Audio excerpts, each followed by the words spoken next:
I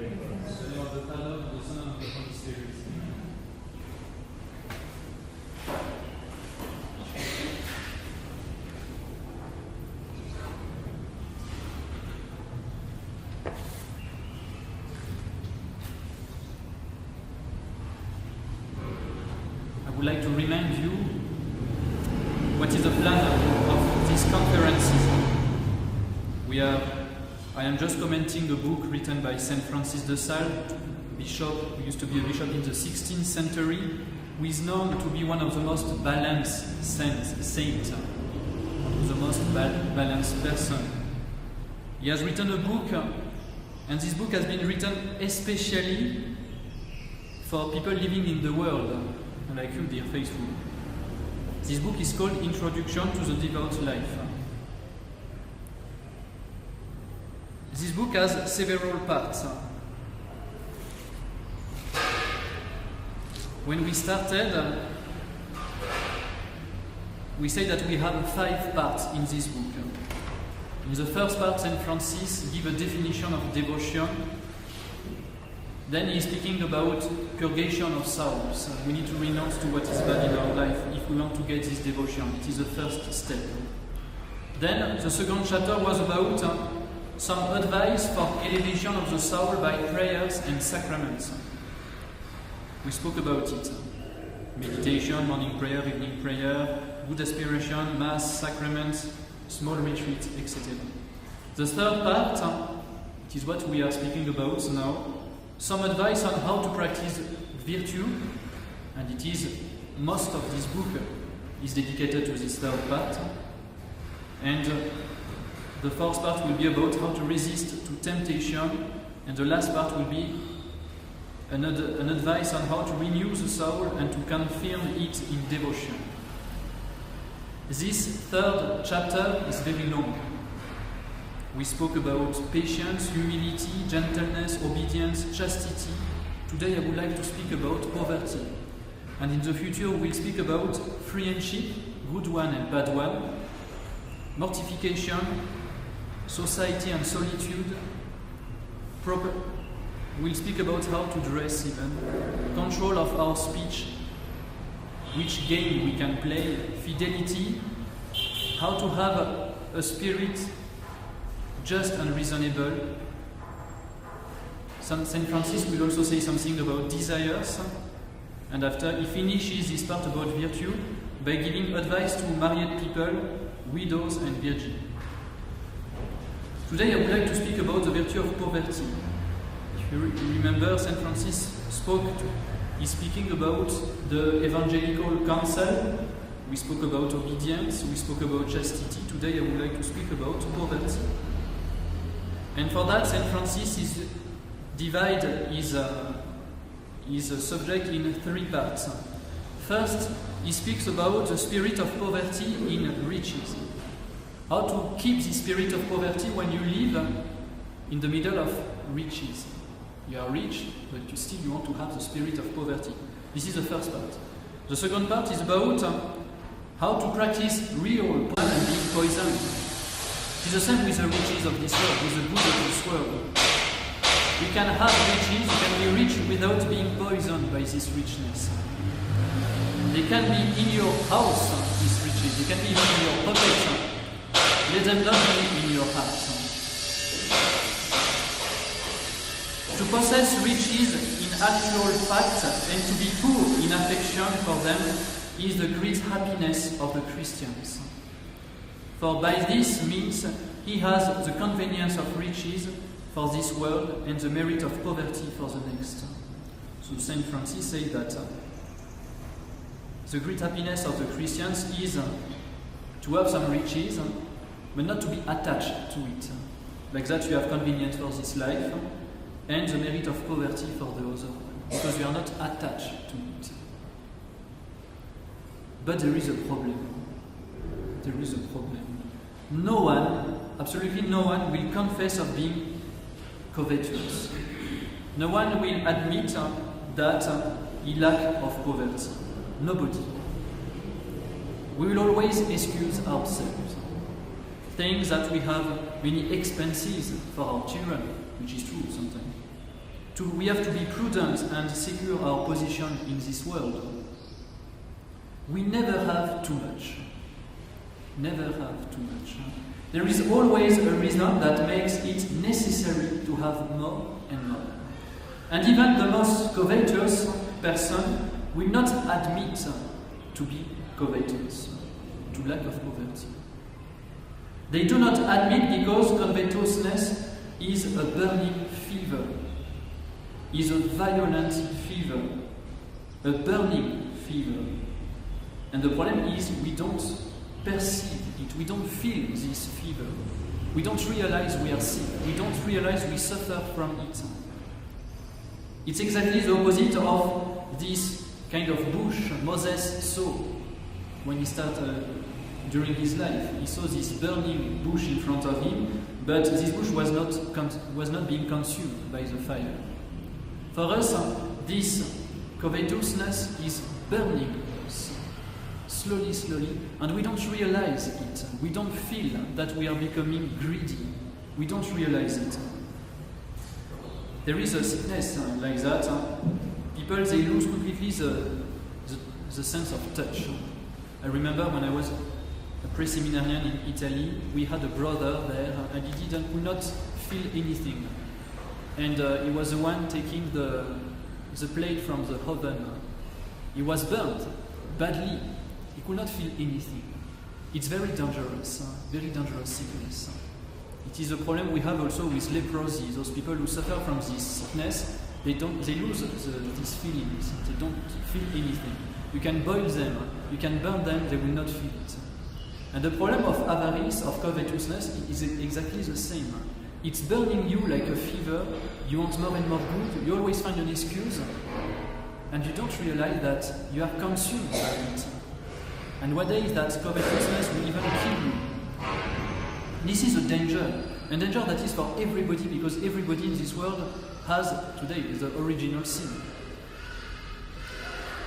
If you have a lasting, ardent and serious desire for the good, which you have not, it is useless to say that you do not wish to have them unjustly. For in spite of what you say, you will not cease to be truly covetous. Even if we desire things that are good, if we are really thirsty of goods, of richness, even if this desire is not unjust, we can speak at the end of the day, despite of what we say, in spite of what we say, we will not cease to be truly covetous. Someone who is always thirsty, who need to drink water, shows to everybody that he has a fever. It is a sign that he is sick and he needs to drink. And this thirst, this fever for the worldly good, is a sign of covetousness. It is a sign, therefore, that we have to react and to do something to stop this fire.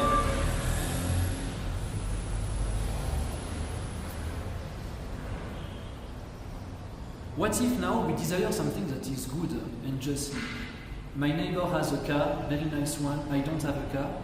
I want his car because I need it. I really need it because I need to go to work, I need to go to do so and so. St. Francis says, I don't know if we can desire justly what another possesses justly. Even if my desire is just, I need it because the other one possesses it justly. It belongs to him, we should not even desire it. Why? By this desire, we would profit ourselves at the expense of another. Has he not, he that possesses something justly, more right to keep it justly than we have to wish to have it justly? This person has much more right than us to keep his car than for us to have it. Why should we desire an object that serves somebody else, that belongs to somebody else? Why should we deprive someone of what he needs because we want it? Why should we do that? Even if our desire is just, this kind of behaving is not at all charitable. It's a lack of charity. And we have a good example of that in the Bible, in the first book of Kings, chapter 21. the king Achab. Achab was a king and he had a big land, and next to his land he had a neighbor called Naboth. And Naboth had a vineyard. And Achab, the king Achab, wanted to expand his land, which is something good and just. Everybody dreams to do that for so many good reasons. You want to build a church, you want to expand your school, you need to buy another plot. Why not? It is just. So Achab went to see Naboth and told him, "Sell me your land." And Naboth said, "No. I've received it from my fathers, and because of our traditions, I'm not allowed to sell it to you. I will keep it for my family." What has happened after? Achab was completely disappointed, and he followed the advice of his bad wife, Jezebel, and killed Naboth to get his land. You can see up to where covetousness can lead you. Up to murder sometimes, to get what you have. Because even if you desire justly, you cannot take what doesn't belong to you. It belongs to somebody else. Let us be careful, because we don't become, of course, a murderer in one day, but because this fever is consuming us slowly, one day it can kill us or kill someone else. That's why St. Francis concludes saying, refrain this desire until the person wants to separate from the good you want. It will be just and charitable then. Let's say now, imagine Naboth refused, but one day he says, "It's okay, I'm selling my land to you." Now you can buy it. And now your desire is just and even charitable. Because you are helping someone to do his will. You are helping Naboth to sell his land. But until the day this person wants to separate, you can refrain this desire. Don't desire others' property, even if it is just. Don't desire it. It is a lack of charity. And St. Francis says you can have a fever for the good of the other, you can also have this same fever for your own goods. For your own good.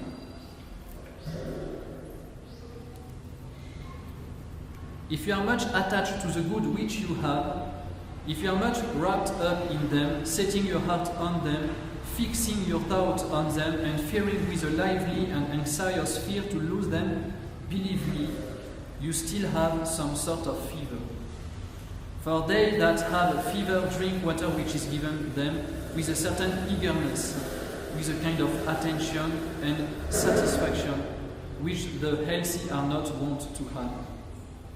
It is not possible to take great pleasure in a thing without having much affection for it. If perchance you suffer loss of good, and feel that your heart is much disturbed and afflicted thereat, believe, Philotea, that you have much affection for them. For there is no clearer proof of affection for a thing than distress at the loss thereof. Sometimes we are so attached to our good that we live in fear. We are always scared to lose what we have.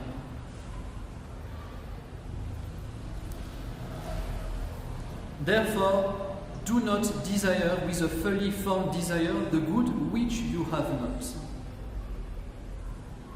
This is the first conclusion, the first resolution we need to make.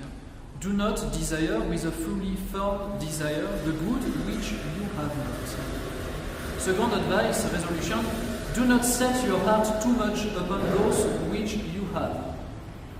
Do not set your heart too much upon those which you have. You have possession, yes, but do not set your heart too much on it. And the last advice, be not at all disturbed at the losses which befall you. You can lose what you have. Do not be disturbed by that. And you will have some reason to believe that being rich in effect, you are not so in affection, but that you are poor in spirit and consequently blessed, for yours is the kingdom of heaven. And saying that, St. Francis concludes the first part. How to practice a spirit of poverty in the middle of richness. Do not desire what is not yours. Do not get attached to what you have. This is to have the spirit of poverty. How can we now practice real poverty, not the spirit of poverty, real poverty, to experience this poverty, remaining at the same time rich? St. Francis is not asking rich people to live in the street from today. But he's asking these people who are rich to have the spirit of poverty and even to practice a real poverty in their life. Because sometimes you cannot renounce to your possession. If you are a king, if you are the president, you are not allowed, it's not allowed to live in the street, under a bridge. Because you are the president, it's not possible. But then you still have to practice poverty in your life.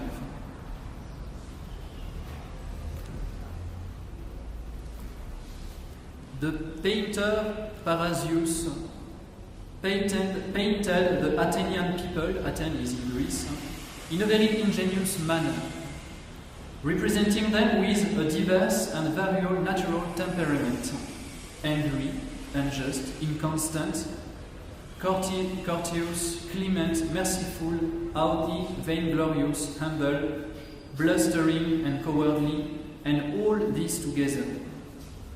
But as for me, dear Philotea, I will put in your heart riches and poverty together. So if St. Francis had to paint us, he would paint in our heart riches and poverty together in our heart. A great care for temporal things, and we will see why. We should not be attached to the temporal things, but we should care. And at the same time, a great contempt for these temporal things. So care and contempt at the same time. Riches and poverty. Have a greater care to make your goods useful and fruitful than the worldly have. You know, the worldly people, those who are living for money only, they are very, very good managers, many good business, and very good business people. They have a great care for the things of this world. And St. Francis says that a Catholic should have a greater care of this good than all these people who don't have faith, who are greedy. And to help us to understand that, he gives another example. The gardener of a king. Imagine you are the gardener of a king. Go to Paris. Near to Paris we have another town called Versailles. In Versailles we used to have the castle of the king of France. It's very famous. Many tourists are going there every year, every day. And this garden of the castle of Versailles is huge. Kilometer of garden. There is even a lake, there are rivers, everything. The gardener of the king, he spent his life making this garden perfect, completely perfect, completely beautiful. He takes care of this garden much more than his own possession. Most of the time, this gardener is not caring of his house the same way he's caring of the garden of the king. He's working much more for this garden than for his house. Because he wants to please his king. He has been paid for that, he has been given a mission, he wants to do it perfectly, to please his king. Another example, one day I went to another country in Africa, and the cook where I was cooking very, very good food. Very, very good food. And I was told after that this cook, when he is alone, he just eats ugali only, nothing else. He's never cooking good things for him, never. Just would eat ugali only when he is alone. But for the other, he will cook the best.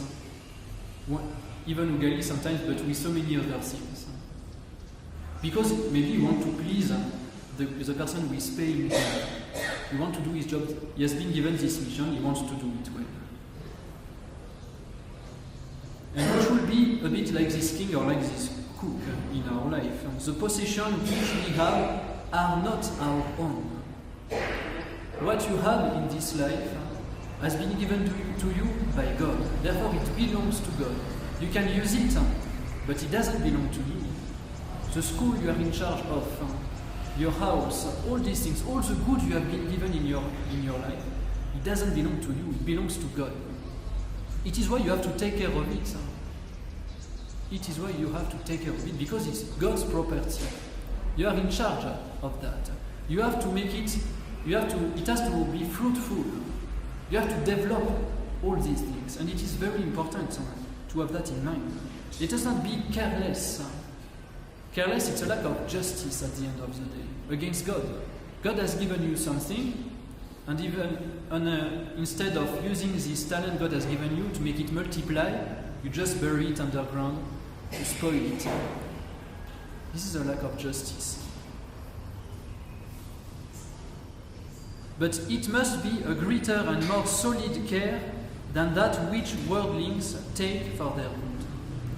So the care we have for the things of this world should be even more solid than the care that people of this world have for their own good. And the difference between someone who has a spirit of the world and the Catholic, when it comes to take care of these worldly things, is the motive of all this work. Someone working with the spirit of the world is working for him, for himself at the end of the day, to enjoy. Us, we work for God. Catholics are working for God. They are not working for themselves, first and foremost. They work for God. You can see the difference of consequences with these two attitudes. When you work for yourself, everything is violent, turbulent, full of trouble. You are always scared to lose something. You don't trust anybody. You are greedy. It's full of vexation, anger, and disquiet. And many businesses are like that today. It's a kind of hell to live in such environment. But when you work for God, everything is. When you work for God, you do that for the love of God. Everything is becoming gentle, peaceful, and tranquil. Amiable, gentle, and gracious. This is the consequence of this attitude. When we work for God, when we care of the things of this world for God. Let us have this gracious care for the preservation and for the increase of our temporal goods, in all justice and for the love of God. So we should have this gracious care for the preservation, so what we have been given, we keep it and we make it increase, and for the increase of our temporal good. There is a very bad mindset we should never have, is I take care of my own shamba, and what is outside, I don't care, it's not my business. We should take care of our country. And that when we are citizens of a country, we need to take care not only of our family, of our home, but even of our country as much as we can. We are not all politicians. We should not all of us start to play to be a president. We cannot. But all of us, we are citizens in a country. We need to take care of this country. We should never say, I don't care about my country. Let me live my life alone, eating the potatoes from my shamba. This is not just. This is not just. We need to take care of what we have received from God.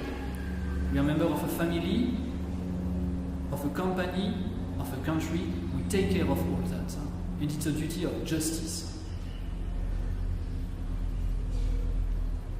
So we need to care for the things of this world. It's even a duty. It is a duty. But let us be careful. Sometimes self-love deceives us, counterfeit the love of God. We think that we are acting for the love of God, but in reality, we are cheating ourselves. We are acting for ourselves. And this apparent zeal could become avarice, covetousness. That's why often we need to practice real and effective poverty. That's why St. Francis wants both. He wants us to take care of the things of this world because of justice, but because we are not balanced, because we are wounded by the original sin, because we are always tempted to be too much, to be too attached to these things. Now, St. Francis wants us to be poor at the same time, to balance. We need to practice this poverty in the midst of all the possession and riches that God has given us. Always deprive yourself. St. Francis doesn't say sometimes deprive yourself. St. Francis says always deprive yourself, therefore, of some part of your means, giving them to the poor with a willing heart.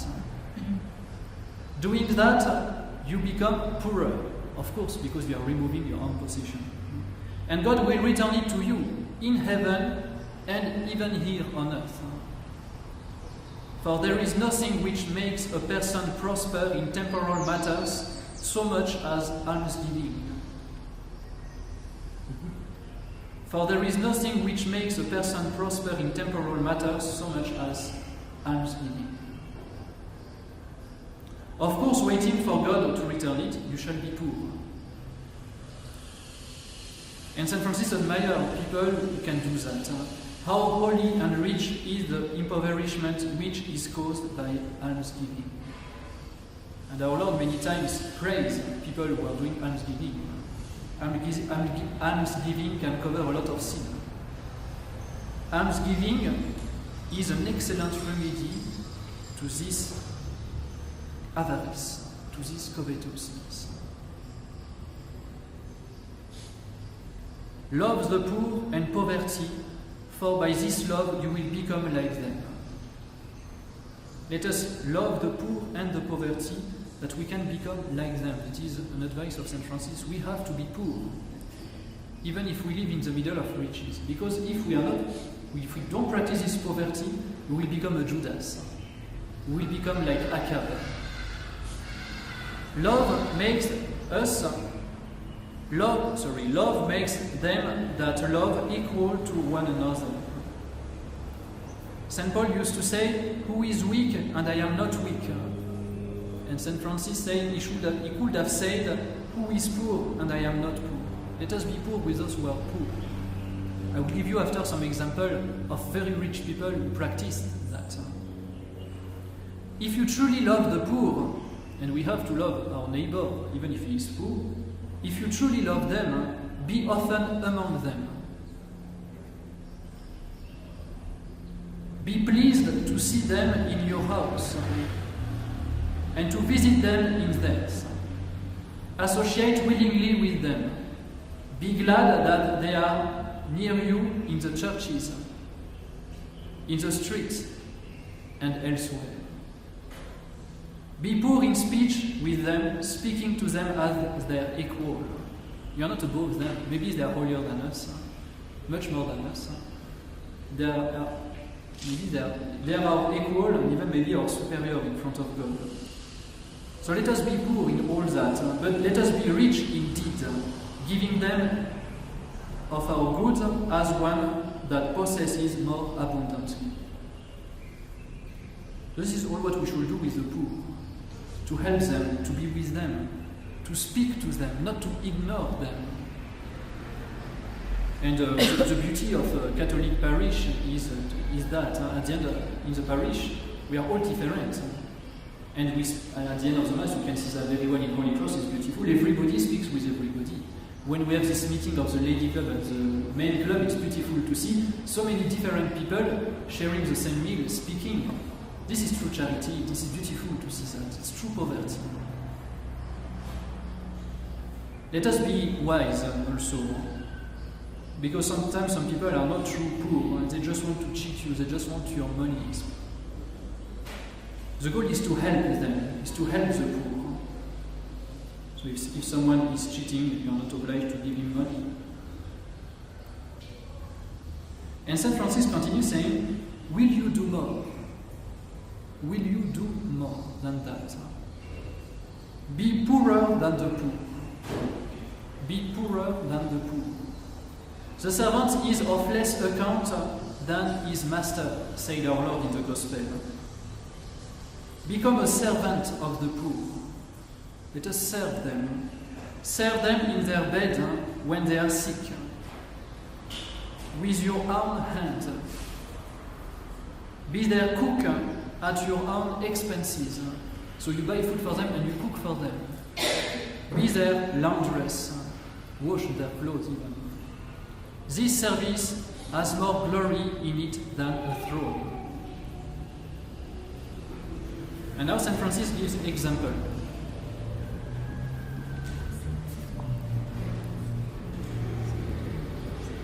The first example is the example of a king who used to be very rich and who was caring a lot for the poor. I cannot sufficiently admire the zeal with which this counsel was practiced by St. Louis. St. Francis de Sales says that. One of the greatest kings that the world has ever seen. And I say a great king in every kind of greatness. He used often to wait at table on the poor whom he maintained, and almost every day invited 3 of them to his own table. Every day. And often he would eat the remains of their repast with incomparable love.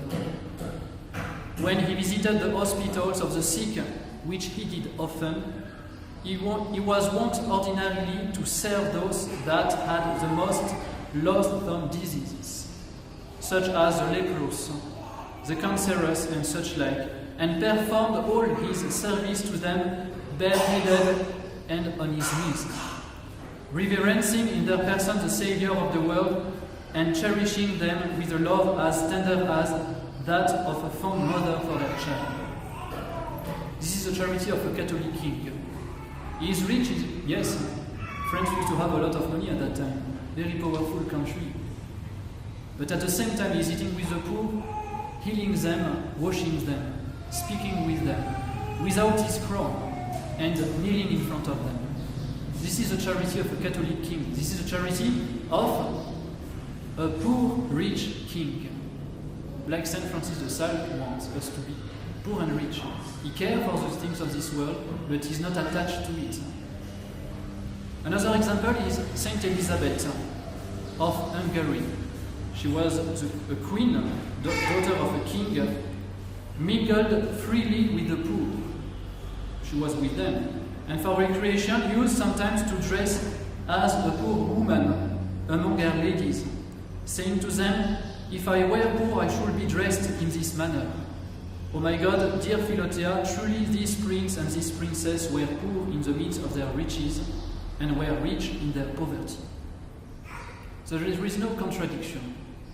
Both have to work together. We take care of the things of this world, but at the same time we are not attached to it, and we even live a true poverty. When we help the poor, it's exactly like if we were helping our Lord Jesus Christ himself. And you have that in the life of Saint Martin. Before to be a bishop, he was a soldier.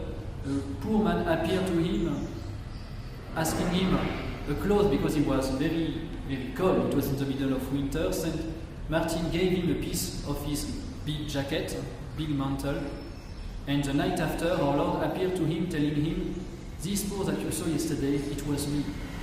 When we are helping the poor, we are helping our Lord Jesus Christ himself.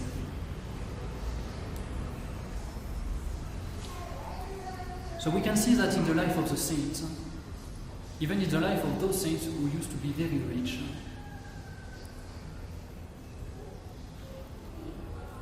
Our Lord in the Gospel speaks a lot about this poverty. "Blessed are they that are poor in this manner, for theirs is the kingdom of heaven. I was hungry, and you gave me to eat. I was cold, and you covered me. Possess ye the kingdom prepared for you from the foundation of the world. Thus will the King of the poor and of kings speak at his great judgment."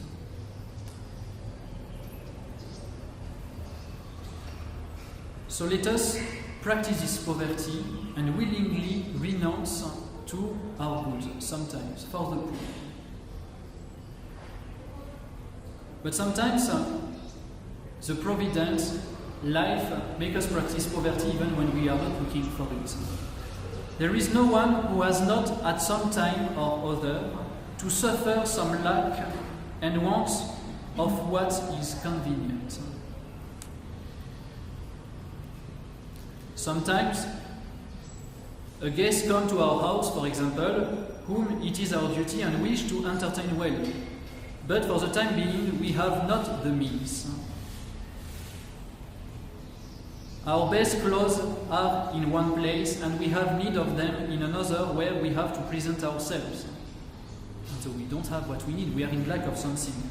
It happens that all the wines in our cellar have turned sour and there remain none but inferior and unmatured wines. So we welcome someone, we wanted to give him the best wine during the meal, but during the night the wine turned bad, and now it's disgusting wine. And we have to serve this wine to our guests. What a shame. What a shame. We find ourselves in the country in some poor little place where everything is lacking. There is neither bed, nor room, nor table, nor attendance. In fine, we may very often be in want of something, however rich we may be. Philotea rejoices at these occurrences, accept them with a willing heart, and suffer them cheerfully. So even when we are rich, sometimes life makes us practice poverty. We don't have what we need. And that is happening every day to most of us. Sometimes it can be terrible. Your house is burning, and you lose everything. And when evening is coming, you don't have a house, you don't have a bed. It has happened to some of us even here in this parish. This is the will of God. Use all these opportunities, says St. Francis de Sales, to practice poverty. It can be a fire in your house, it can be a big storm that destroys everything in your chamber, it can be death, it can be lawsuit. Use all these opportunities to practice poverty, receiving these losses with composure and bearing this impoverishment with patience and constancy. And St. Francis continues gives us another example. Esau, the brother of Jacob. Esau came to his father's presence with his hands all hairy. He had a lot of hairs on his hand. And Jacob did the same. But because the hair which was on the hand of Jacob was not attached to his skin, but to his gloves, it could be removed without hurting him or flaying him. On the contrary, because the hair on the hand of Esau was attached to his skin, which was all hairy by nature, had anyone wished to pluck away the hair, he would have caused him much pain. And Esau would have cried aloud and would have put up a stiff resistance. Of course, because it attached to his hand. And for our possession it is the same. Or it is attached to us, and when it leaves us, it's very painful. We want to shout because we are too attached to it, like Esau. Or it's not attached to us. Our heart is not attached to this possession, and when it's removed from our life by the providence or by our sacrifices, it is not even painful. If our possessions are only attached to the care which God wishes us to have for them, and not to our heart, if they are taken away from us, we do not lose our good sense or our peace of soul. So if this possession we are taking care of are not in our heart, if we are not too attached to it, we can lose them and keep our common sense, our good sense, and our peace of soul. Like Job. Job in the Bible, this holy man. God has given me everything. He has decided to take everything back. May his will be done. He had so many camels, so many goats, beautiful family, many children, many friends, and he lost everything. He was not attached to all these things. He could accept the will of God with a lot of peace. And he suffered a lot during some years, but after God gave him even more than what he used to have before. This is a true example of poverty, of real poverty. He is not attached to all these things. This is the difference between beasts and human beings. One of the difference in regard to their garments. For the garment of beasts are attached to their flesh, whilst those of men are only applied to it in such a way that they may be put on and taken off at their pleasure.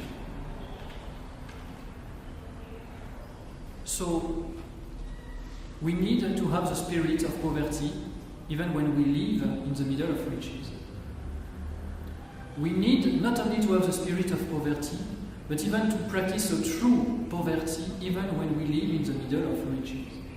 We need to take care of the good of this world, the duty of justice, and it will be a sin not to take care of the possession God has given us. But at the same time, because we are weak and greedy, we need to practice this poverty to be balanced. Someone who is balanced is rich and poor at the same time. And we will for that help the poor, practice almsgiving. We'll accept all the tribulations of our life that God sometimes allows to happen with patience and charity. What about now people who are living in real poverty? And I will finish with that. How to practice richness of spirit in real poverty. We should not be rich in spirit when we live in poverty. If you are really poor, be also poor in spirit. Make a virtue of necessity. Make use of this precious stone of poverty for what it is worth. Its luster is not clearly seen in this world, and yet it is exceedingly beautiful and rich. You have many people, they are extremely poor, and nobody sees the effort they are doing. Nobody understands the kind of difficult lives they can have. But if they have a true spirit of poverty, even in this real poverty, even if nobody sees that in this world, God sees that. And the kingdom of heaven is for them. These people will be very rich in heaven, and forever, for eternity. It's better actually to be poor for maybe 80, 70 years, 90 years, 100 years maximum in this life, and to be rich forever in heaven, and to be very rich here on earth, and to go to hell at the end of our life, which is obvious. And St. Francis says, if you have to suffer that, be patient. You are in good company. Our Lord, Our Lady, the Apostle, so many saints, both men and women, have been poor, and though able to reach, they have disdained to be so. Some could have been very rich, and they even refused. St. Francis of Assisi, he could have become a very good businessman in Italy, and he refused. And he left the world for an extreme poverty. Go and visit a Capuchin convent, a true one, a true convent of Capuchin. You will see, they are really poor. Even when they send you letters, they don't even use clean paper, they use a paper that are given to them. Behind you have some drawing, behind you have another letter written to someone else.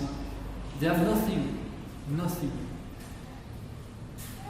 How many rich worldlings in the face of strong opposition have gone to seek with the utmost diligence holy poverty within the cloister and the hospital. They have taken great pains to find her. Witness Saint Alexis.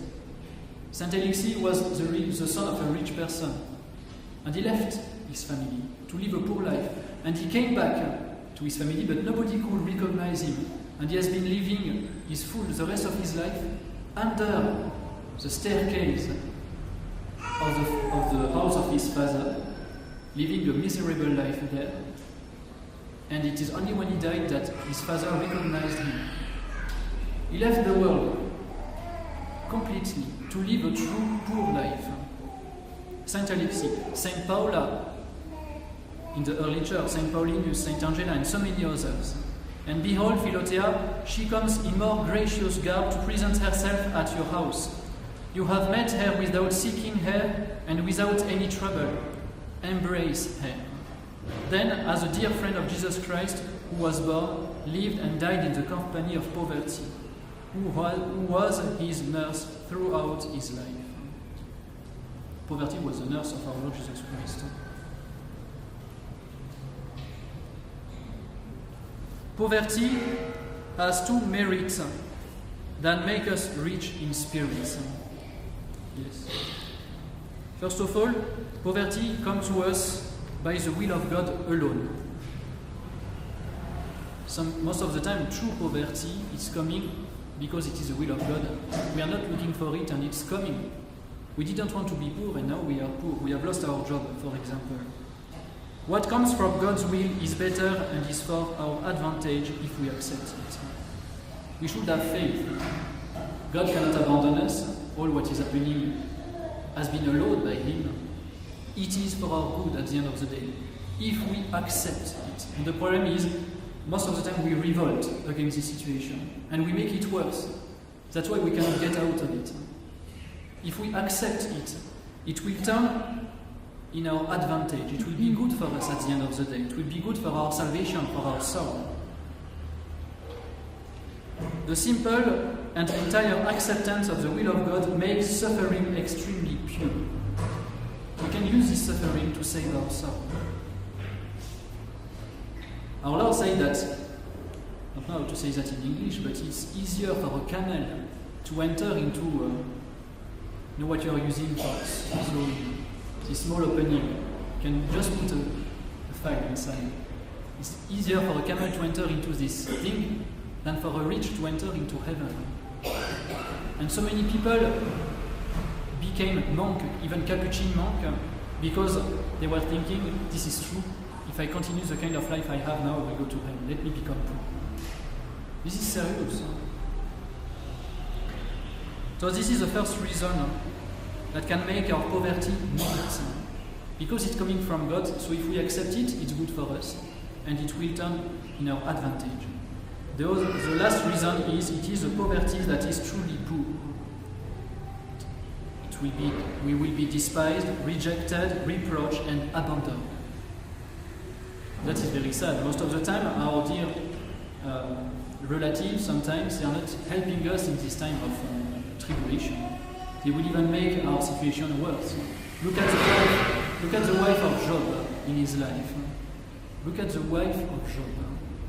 He has lost everything by the will of God, and his wife is making fun of him. He is asking him to blaspheme against God. Look at the friend of Job. They are telling him, if you are like that, it is because you are living a bad life. Nobody is helping this poor Job, even his wife. Sometimes we are going through this difficult moment with poor, and nobody is helping us. It's like people want to make our situation worse than what it is. These people are poor by necessity, and people make little account of it. In this respect, their poverty is even poorer than that of religious people. They are even more poor than a brother, more poor than a sister. Although the latter has one another account a very great excellence, of course, to make the vow of poverty is a great excellence, and is the more commendable because of the vows and of the intention for which it has been chosen. So, two advantages of this real poverty: it is the will of God, and it is a true poverty. We are not living in illusion, and if we accept it, if we do what we have to do, it's allowed to try to get out of this poverty, of course. But if we accept the situation with a spirit of faith and confidence, it will turn in our advantage. To revolt against the providence of God always makes things worse. Imagine if Job had followed the advice of his wife. If he was blaspheming God because he was poor, do you think he would have gotten out of his situation? No. God never abandoned us. Let us trust Him. Let us follow Him. Let us obey to His will. And to conclude, do not complain then, my dear Philotea, of your poverty, for we only complain of that which displeases us. And if poverty displeases you, you are not poor in spirit, but rich by reason of your attachment to riches. Do not be troubled at not being assisted in your need as much as is requisite, for therein consists the excellence of poverty. To desire to be poor, but not to be inconvenienced by poverty, is a great ambition, for it is to desire the honor of poverty and the convenience of riches. Be not ashamed to be poor, or to ask alms in charity.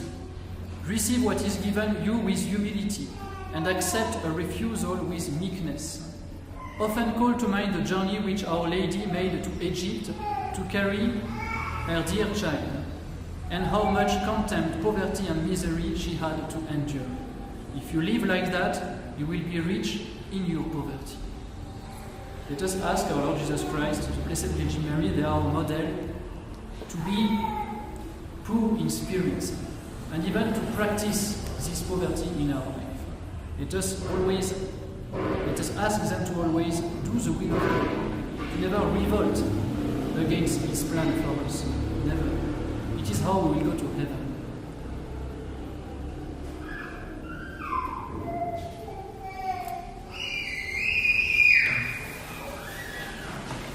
Thank you.